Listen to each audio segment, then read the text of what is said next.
Siku chache zilizopita tuliweza kuona kwa upande wa klabu ya Simba wakipokea katiba yao mpya ambayo ilitoka moja kwa moja kwenye upande wa Baraza la Michezo Tanzania BMT, wakiwa wameapa katiba hiyo ambayo tayari imeshafunguliwa kwa upande wao. Katiba hiyo ambayo tuliweza kuona wakiweza kueleza kwamba kwa upande wa klabu ya Simba haitakiwi kuwa na mdhamini mmoja, yani kuchukua zile 49%, maana kwamba zile 49% zinahitajika kwamba takriban wadhamini watatu ndio ambao wanahitajika, ambapo mpaka sasa hivi ilielezwa kwamba Mo Dewji ndiye ambaye alizichukua hizo 49% kwa kiasi cha shilingi bilioni 20, jambo ambalo mpaka sasa hivi wanaeleza kwamba mchakato huo haukuweza kukamilika. Sasa baada ya kupokea katiba hiyo, inaelezwa kwamba tayari baadhi ya wadhamini wameanza kujitokeza ndani ya klabu ya Simba. Je, ni makampuni gani ambayo yameanza kujitokeza?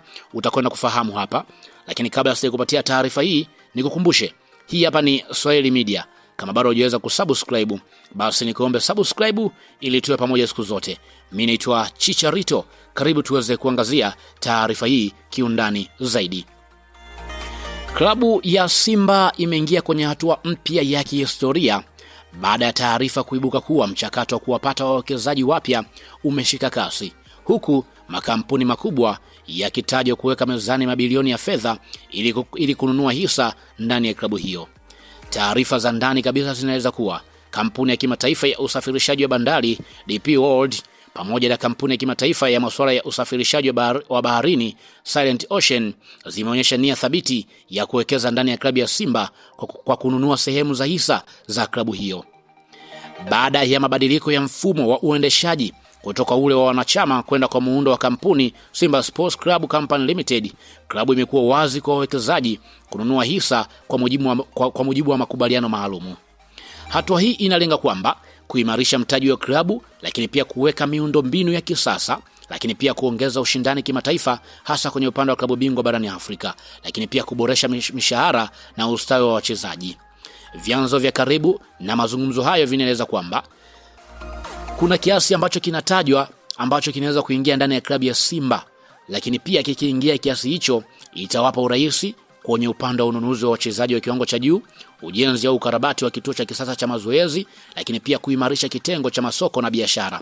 Iwapo dili hilo litakamilika, Simba inaweza kuwa moja ya klabu zenye thamani kubwa hapa Afrika. Uwekezaji wa makampuni kama DP World unatafsiri pana zaidi ya fedha.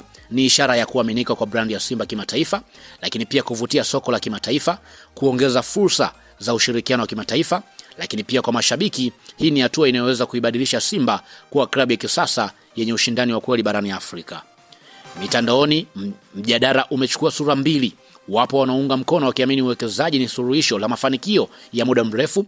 Wapo wanaohofia kupotea kwa utambulisho wa klabu endapo hisa kubwa zitamilikiwa na wawekezaji wa nje. Hata hivyo, hadi sasa hakuna tamko rasmi la mwisho kuhusu asilimia ya hisa zitakazouzwa au lini mchakato huo utakwenda kukamilika moja kwa moja kwa makampuni hayo ambayo yameonyesha nia moja kwa moja kutaka kuchukua hisa hizo.